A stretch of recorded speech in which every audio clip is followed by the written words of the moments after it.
شکارپور اور حیدرآباد کے 4 نئے روٹس رواں ماہی فعال کر دیے جائیں گے۔ پنک اسکوٹی اسکیم کے تحت خواتین کو ماحول دوست سفری سہولت فراہم کی جائے گی۔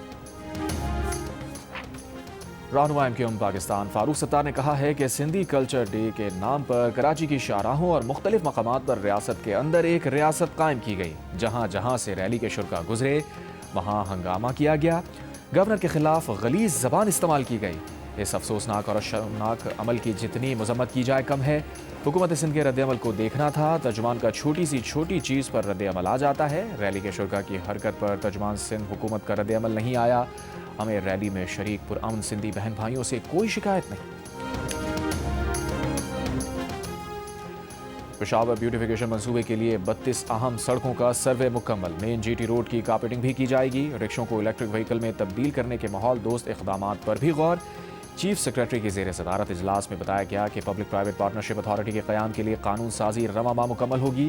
33 سرکاری سروسز دسمبر تک مکمل ڈیجیٹل کی جائیں گی۔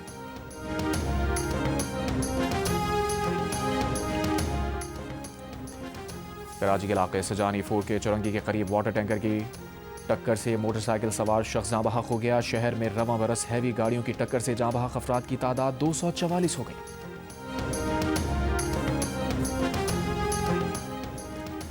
اسلام آباد کے نئے ہاؤسنگ منصوبوں اور پوش علاقوں جیسے سیکٹر E7، F7، F6 اور F8 میں ویلیویشن ریٹس میں نمایاں اضافہ کر دیا گیا۔ FBR نے رہائشی، کمرشل اور دیہی علاقوں کے لیے 68 مقامات کی نئی قیمتوں کا نوٹیفیکیشن جاری کر دیا۔ اسلام آباد میں املاک کی قیمت پر نظر ثانی کے بعد کچھ علاقوں کی قیمتیں کم بھی کی گئی ہیں۔ FBR کے جاری اثاروں کے مطابق غیر منقولہ جائیدادوں کی نئی منصفانہ مارکیٹ ویلیو مقرر کر دی گئی ہے۔ ایسی رہائشی اور کمرشل عمارت جن کا اسٹرکچر 5 سال پرانا یا اس سے کم ہو، ان کی ویلیو 4000 روپے فی مربع فٹ ہوگی۔ اگر عمارت کا اسٹرکچر 5 سال سے پرانا ہو، ان کی ویلیو 3000 روپے فی مربع فٹ مقرر کی گئی ہے۔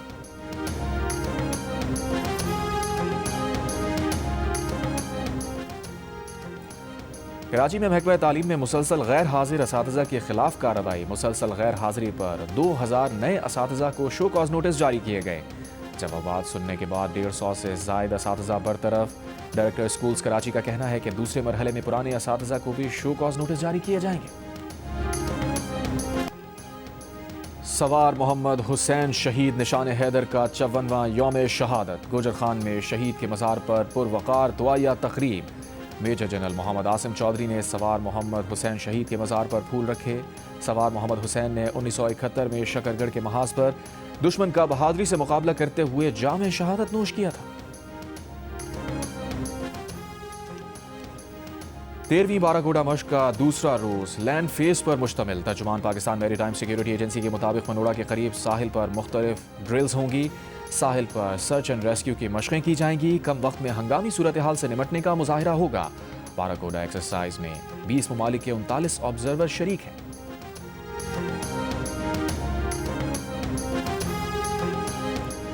یوٹیوبرز اور ٹک ٹاکرز رجب بٹ اور ندیم نانی والا کی برطانیہ سے واپسی پر اسلام آباد ہائی کورٹ میں پیشی۔ حفاظتی ضمانت منظور۔ دونوں کو 10 دن میں متعلقہ عدالت سے رجوع کرنے کا حکم۔ ملزمان کے خلاف گیمبلنگ ایپ کی تشہیر پر سائبر کرائم کی دفعات کے تحت مقدمات درج ہیں۔ برطانوی ویزے کی منسوخی کے بعد رجب بٹ کو برطانیہ بدر کیا گیا۔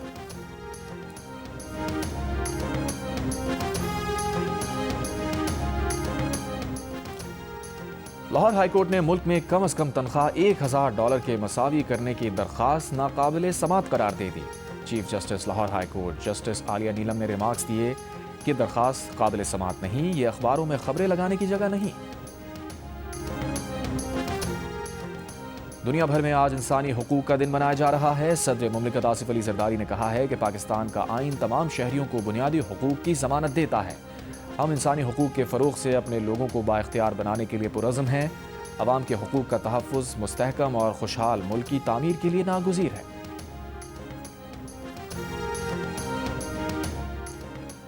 کراچی واٹر کارپوریشن 4 ہفتوں میں پانی کی تقسیم کا طریقہ کار پیش کرے۔ بتایا جائے پانی کی تقسیم کس بنیاد پر کی جاتی ہے۔ سندھ ہائی کورٹ کی ہدایت۔ PCHS سے چنیسر ٹاؤن کو پانی کی لائن دینے کے خلاف درخواست میں موقف اختیار کیا گیا کہ چنیسر ٹاؤن کو پانی کی لائن دینے سے جناح ٹاؤن میں پانی شدید کم ہو گیا ہے۔ تمام آبادیوں کو مساوی طور پر پانی فراہم کیا جائے۔ عدالت نے کہا یہ کیا طریقہ ہے کہ ایک علاقے کا پانی بند کر کے دوسرے کو دیا جا رہا ہے۔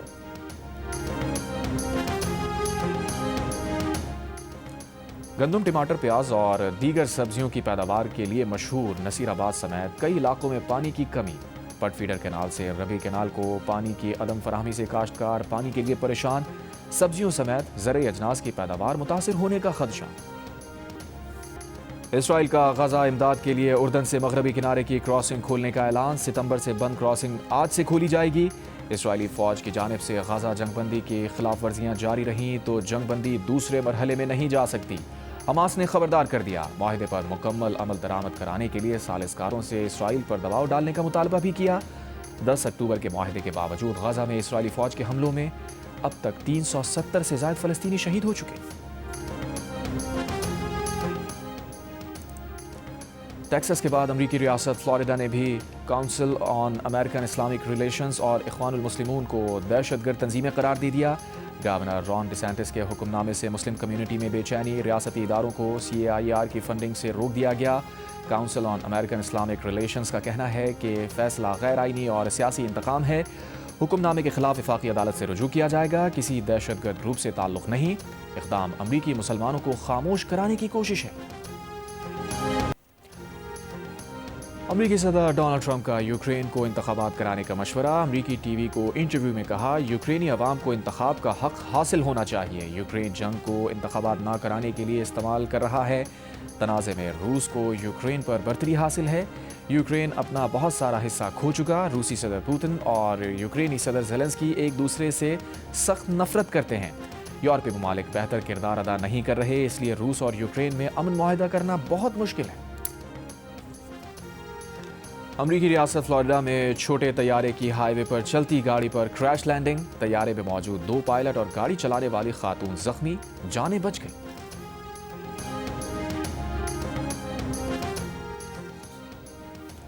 پینتیسویں نیشنل گیمز کی میراتھن ریس پاک نیوی کے شہباز مسیح نے جیت لی۔ شہباز مسیح نے 2 گھنٹے 25 منٹ 23 سیکنڈ میں ریس مکمل کی۔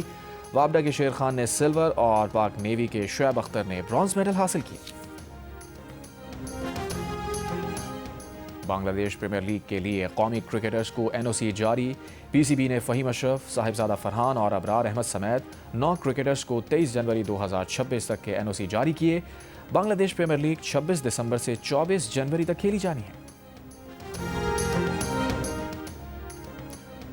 پرو ہاکی لیگ کے پہلے میچ میں نیدرلینڈز نے پاکستان ہاکی ٹیم کو 5-2 سے شکست دے دی۔ پاکستان کی جانب سے حنان شاہد اور سفیان خان نے گول کیے۔ پاکستان ٹیم دوسرا میچ میزبان ارجنٹینا کے خلاف 12 دسمبر کو کھیلے گی۔ فیفا نے پاکستان ویمنز فٹ بال ٹیم کو پہلی بار فیفا سیریز میں شامل کرنے کی منظوری دے دی۔ PFF نے کہا ہے کہ فیفا سیریز میں شمولیت پاکستان میں ویمنز فٹ بال کی بڑھتی ترقی کا اعتراف اور نئے دور کا آغاز ہے۔ کھلاڑیوں کو انٹرنیشنل سطح کے مقابلے کھیلنے کو ملیں گے۔ فیفا سیریز 2026 مارچ اور اپریل میں کھیلی جائے گی۔ اور پرستاروں کے دلوں پر راج کرنے والی لالی ووڈ فلم نگری کا لیجنڈری ستارہ بابرا شریف آج سالگرہ منا رہی ہیں۔